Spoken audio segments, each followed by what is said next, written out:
Hello guys. So I wanted to show you the status of the base. Regarding the VOD, the Twitch VOD, I had a few issues. I'll publish it anyway tomorrow. I had the problems with the mic. Somehow the settings were wrong or something. I don't know. It doesn't work fine. I'm still tuning things out. So I wanted to give you a quick status of the base, what we currently have, and what we're going to build in the future. Regarding energy, this is the main source of energy that we're using. Common mistakes that I did, well, not say common, but a few mistakes that I did, probably I can improve it in the future, or you guys can improve it in your base build. It's instead of 3 tiles gap, I'll put 5, and I would shift this thermal icon tuner to probably to the middle in here.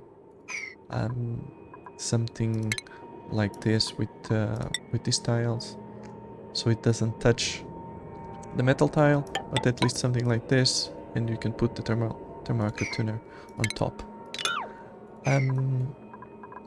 5, I think it's a good approach. Unfortunately, I don't have much space the way I was building it, and I wanted to put at least 3 by 3 steam turbines. But well, at least for now, for the amount of energy that the base has, or the base needs, it's fine. Regarding an issue that I had with pipes, the way the cooling system works is basically we have a bit of liquid, in this case crude oil, and I did a small mistake where I put the pipe on top, so since this is in a vacuum, it doesn't exchange the heat correctly, or it doesn't exchange at all because it's in a vacuum, so you need to exchange it between the liquid. So this is a cool tip that you can use on your bases. And as you can see, the temperature, I'm using polluted water. It's enough, at least for now. It's enough, more than enough, I would say. As you can see, this is the temperature threshold, 0 degrees. And this is that the automation. We have a smart battery, so depending on the energy requirements, we'll use the amount that's needed. Regarding the thermal sensor in here, 175 above, works with the mechanized airlock. So when this mechanized airlock, let's say this is 172, if I change it, it will increase in temperature, as you can see. So depending on the temperature in here, it will kind of request more temperature to shift between those tiles.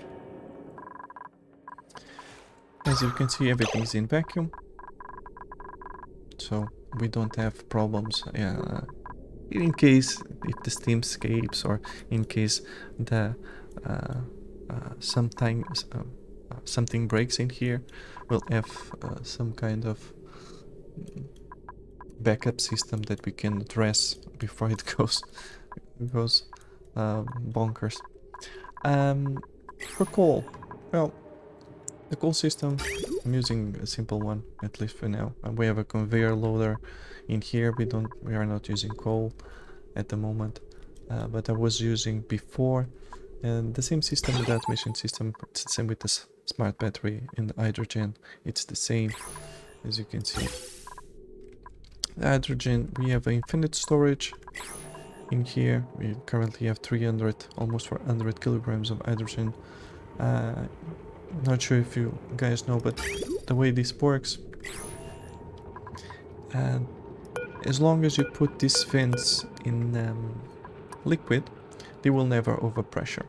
As you can see, we have around 1 kilogram of crude oil, almost 2 kilograms on some, and this will never overpressure. So we have our oxygen system in here. So every backup that we have in here, it's going to be sent to this one. This is Paul Rodriguez with a small change. I use a gas filter just in case something breaks in here, or the pipes are blocked somehow. Then the system gets it breaks normally the hydrogen generators because the oxygen goes inside the pipes. So it's better to have a gas filter the system can handle with no issues. So as you can see, this is the wires that I'm using. It's more than enough. Yeah.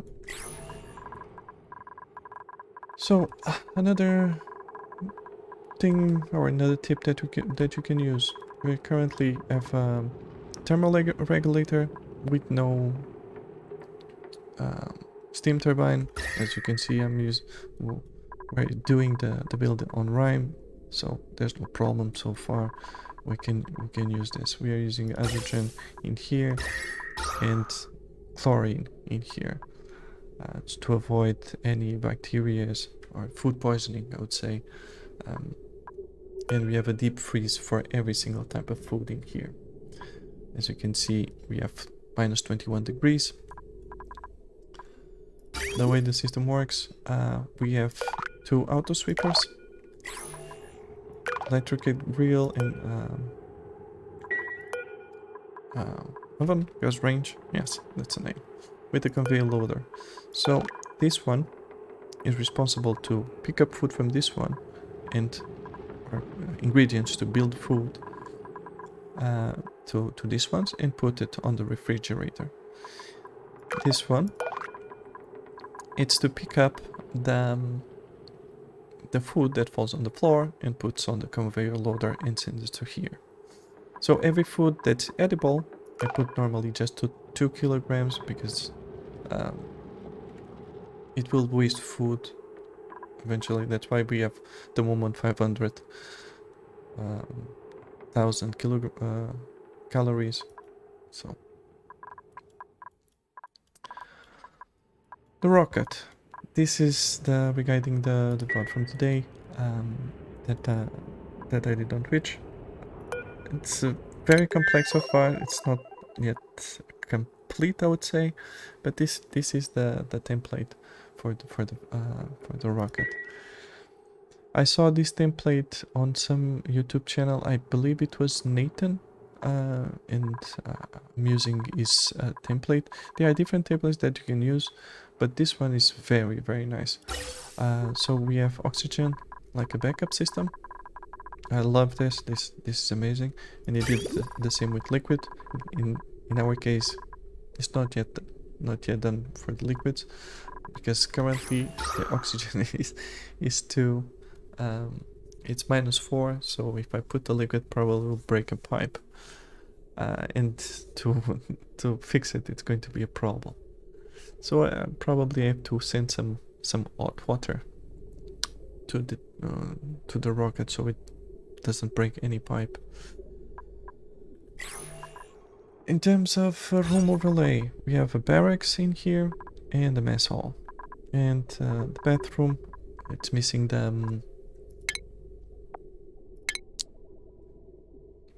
what's it called?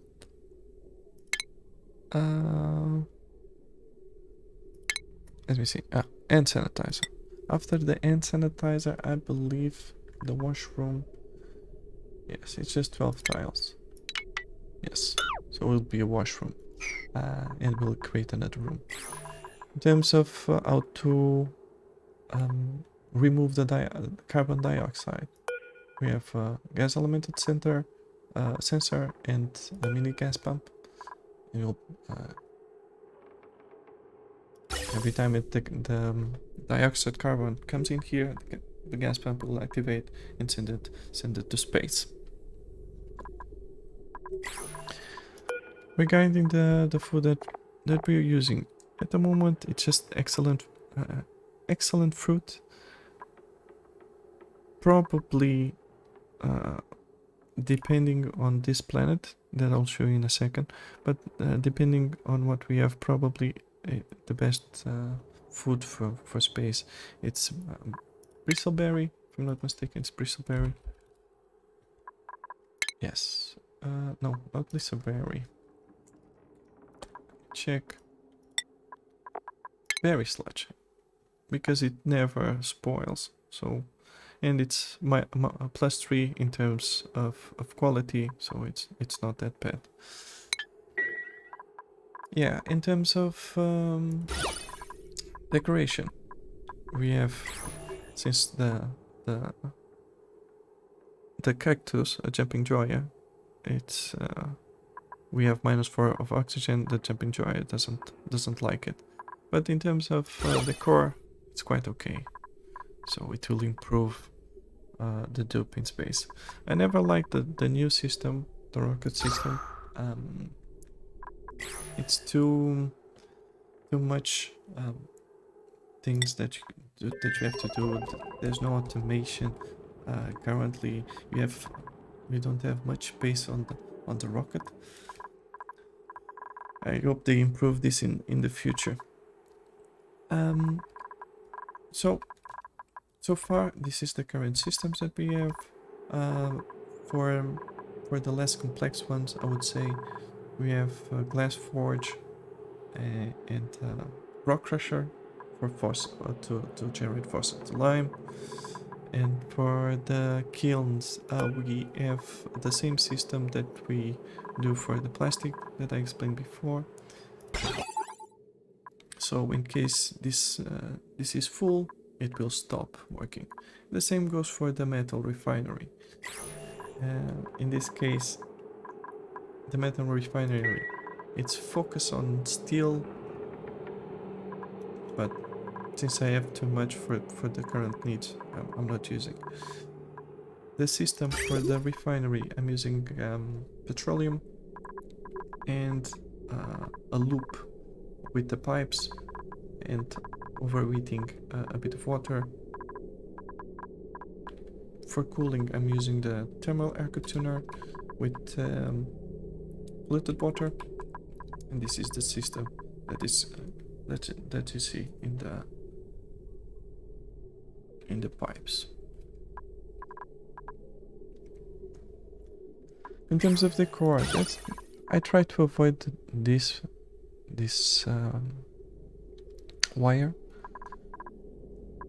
It's still not the best decor, but I will come up with a new system that is slightly better, so we don't have to use multiple power transformers to feed the system. Regarding the other planet, so far it's still being built. We currently reach the oxygen. We are sending algae and coal to this planet now. The plan is to probably transform this planet in some kind of refinery or something like that. Refinery, like more like I still don't know. To be honest, I still don't know what we can do with this planet. I still have to discover what geysers does this planet have. So after that, probably we'll decide it. But so far, just discovering the planet, preparing the planet for the future. So this is the current status of the base. I hope you enjoy it. Cheers, guys. See you next time.